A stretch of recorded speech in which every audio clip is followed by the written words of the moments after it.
जिगाव प्रकल्पातून पुनर्वसन झालेलं आडूळ खुर्द गाव, या गावाला गावठाणातून रस्ता मिळावा यासाठी अनेक दिवसांपासून आंदोलन करणारे त्या ठिकाणचे पुनर्वसित गावकरी हे जिल्हाधिकाऱ्यांना, प्रशासनाला पाठपुरावा करत राहिले, पण या प्रशासनाने बधीर आणि गेंड्याच्या कातडीची भूमिका घेतली.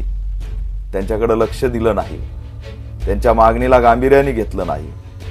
आणि आज आम्ही जलसमाधी करणार म्हणून या गावकऱ्यांनी पत्र दिलं होतं, पण हे पत्र सुद्धा प्रशासनाने गांभीर्याने घेतलं नाही आणि शेवटी आम्हाला न्याय मिळतच नाही.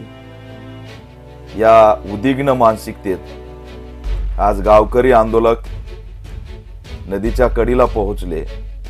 प्रशासनातले लोक सुद्धा तिथं आले होते आणि एवढ्यात जाहीर सांगून आंबेडकरी चळवळीतील एक सक्रिय लढाऊ भीम सैनिक उत्तम पवार यांनी त्या वाहत्या पाण्यात उडी घेतली आणि त्या उडी घेत असताना ते वाहून जाताना कॅमेऱ्यामध्ये त्यांचं असणारं चित्रित झालेले आहे. अनेक तासांपासून शोध मोहीम चालू आहे, पण ते सापडत नाही.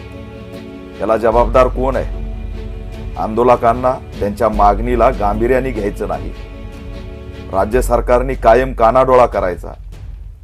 हे काय करणार आहेत? पत्रव्यवहार करतील, गप बसतील, हीच आजपर्यंतची मानसिकता राहिलेली आहे. आणि दुर्दैवाने हा लढाऊ भीम सैनिक सापडत नाही. त्याची शोध मोहीम सुरू आहे. जर त्याचं काही बरं वाईट झालं तर याला सर्वस्वी राज्य सरकार, जिल्हाधिकारी बुलढाण्याचे जबाबदार राहतील. सर्व अधिकाऱ्यांचं तातडीने निलंबन झालं पाहिजे, बडतर्फ झाले पाहिजेत आणि त्या आमच्या पवारला न्याय मिळाला पाहिजे.